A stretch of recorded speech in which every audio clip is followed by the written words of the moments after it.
Well, this one hits kind of close to home because I mean, Jim Carrey was always a hero of mine growing up, in the late 80s, early 90s.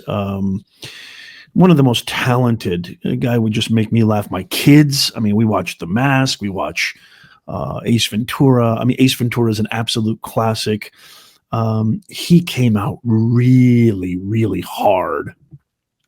I mean, super hard against Trump, like almost as bad as Mook De Niro, Robert De Niro. And now this is breaking news right now. Jim Carrey says he's returning to acting because he needs the money. Disgraced, debauched, defiled Jim Carrey, who's gone on kind of a weird mental collapse over the last 4 or 5 years.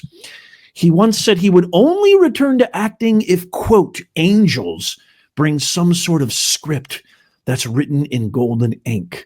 And now that was back in 2022. 2 years later, the actor is back because he needs to make money.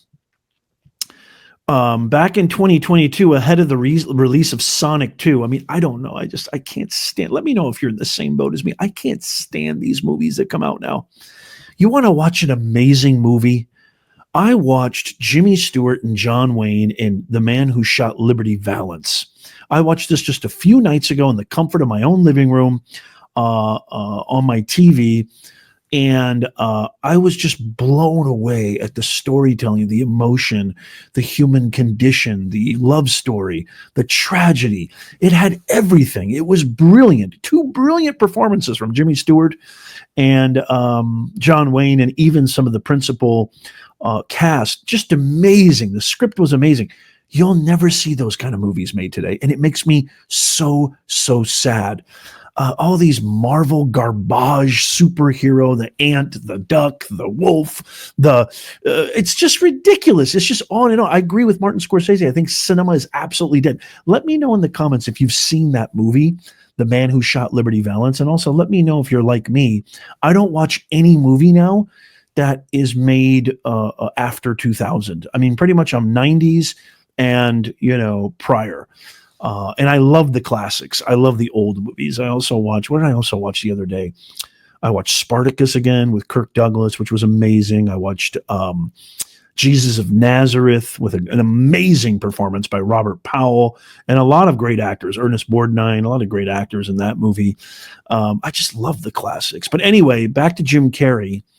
In 2022, ahead of the release of Sonic 2, Carrey announced that he was taking a break and revealed the only thing that would ever bring him back.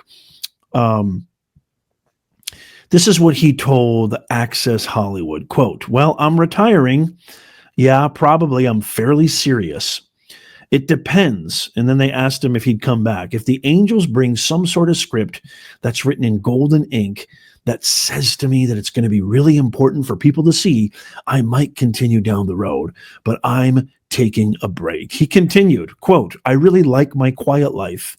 I really like putting paint on canvas, and I really love my spiritual life. And I feel like this is something you might never ever hear another celebrity say as long as time exists. I have enough. I've done enough. I am enough." Boy, this really quirky, weird, bizarre, cringy, spiritual narcissism that has pervaded Hollywood. It's just weird. I don't know what's going on. And this was a childhood hero of mine. If you like Jim Carrey, especially those older films and in Living Color, if you go that far back, even his stand-up in the 80s was phenomenal. One of the greatest impressionists that ever lived. He reminded me of one of, I think, the most talented human beings that's ever walked the earth. I'll give you my Mount Rushmore of comedy: Jerry Lewis, Don Rickles, Jim Carrey, and Robin Williams. That's my Mount Rushmore of comedy. Let me know in the comments down below, what's your Mount Rushmore of comedy? Now Carrey is reprising his role as evil Dr. Robotnik. I have no idea who that is. In Sonic the Hedgehog 3. I don't care about those movies. Never seen them. Never will. Which is set to debut in theaters next week. Jim Carrey, quote, said, "I came back to this universe because I get to play a genius, which is a bit of a stretch. And, I bought a lot of funky stuff, and I need the money, frankly."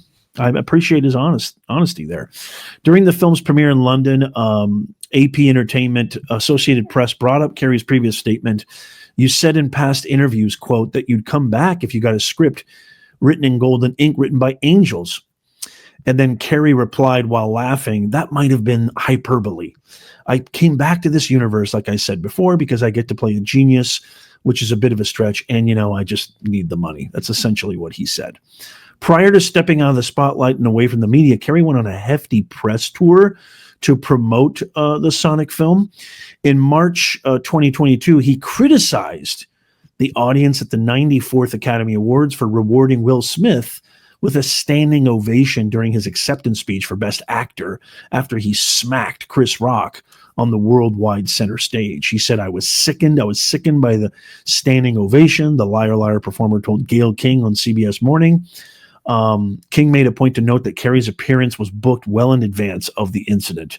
But Carrey said, I felt like Hollywood is just a spineless, and this is really clear that we're not in the cool club anymore. Then he made an even more bizarre announcement saying that he was going to sue Will Smith for $200 million because that video was going to be there forever, talking about the video of him smacking Chris Rock. He said it's going to be ubiquitous. And that insult is going to last a very long time. If you want to yell from the audience and disapprove or show a disapproval or say something on Twitter or whatever, you do not have the right to walk up on stage and smack somebody in the face because they said words. Gayle King then said that the moment had escalated, which Carrey firmly pushed back on, explaining it didn't escalate. It came out of nowhere because Will has something going on inside him that's frustrated, and I wish him the best. I really do. I don't have anything against Will Smith. He's done great things, but that was not a good moment. It cast a pall over everybody's shining moment at the Oscars.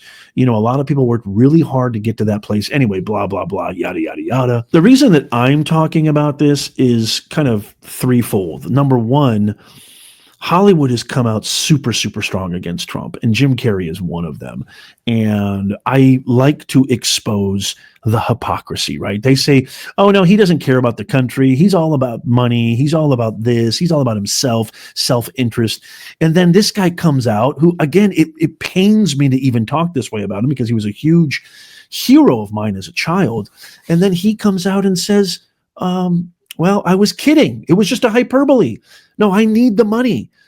I mean, the hypocrisy. Again, this is George Clooney, too. Like George Clooney actually having the audacity to compare Joe Biden stepping down. We know he didn't step down. There's, inconclusive, indisputable proof that he was not enjoying coming down. He didn't step down voluntarily.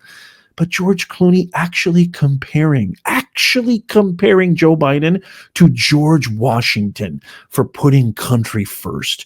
And then you've got absolute mooks like Robert De Niro going on violent, aggressive, belligerent rants against Trump. Julia Roberts, Meryl Streep, they've ruined, by the way, let me know in the comments if you're like me, I can't watch De Niro movies anymore. I was watching a movie the other day called Girl Interrupted with Winona Ryder. This is, again, a 90s film. And I was getting into the story. I was getting absorbed. And then look who made a cameo, Whoopi Goldberg. I immediately turned it off. Literally, I jumped. I grabbed the remote and jumped I lunged toward the TV to turn it off because I can't stand worthless Whoopi and her insane, worthless rants on The Spew, otherwise known as The View. That's my new name for The View, by the way, The Spew, because that's exactly what they do. The hypocrisy, the lies, the deceit, the double standards, it's good enough for me, but not good enough for thee. It has been time and time again exposed. And sadly, one of my all-time favorites, Jim Carrey, is a part of that hypocritical band of anti-American lunatics. They're just lunatics. Rob Reiner, Barbara Streisand, the list goes on and on. And, Ellen DeGeneres.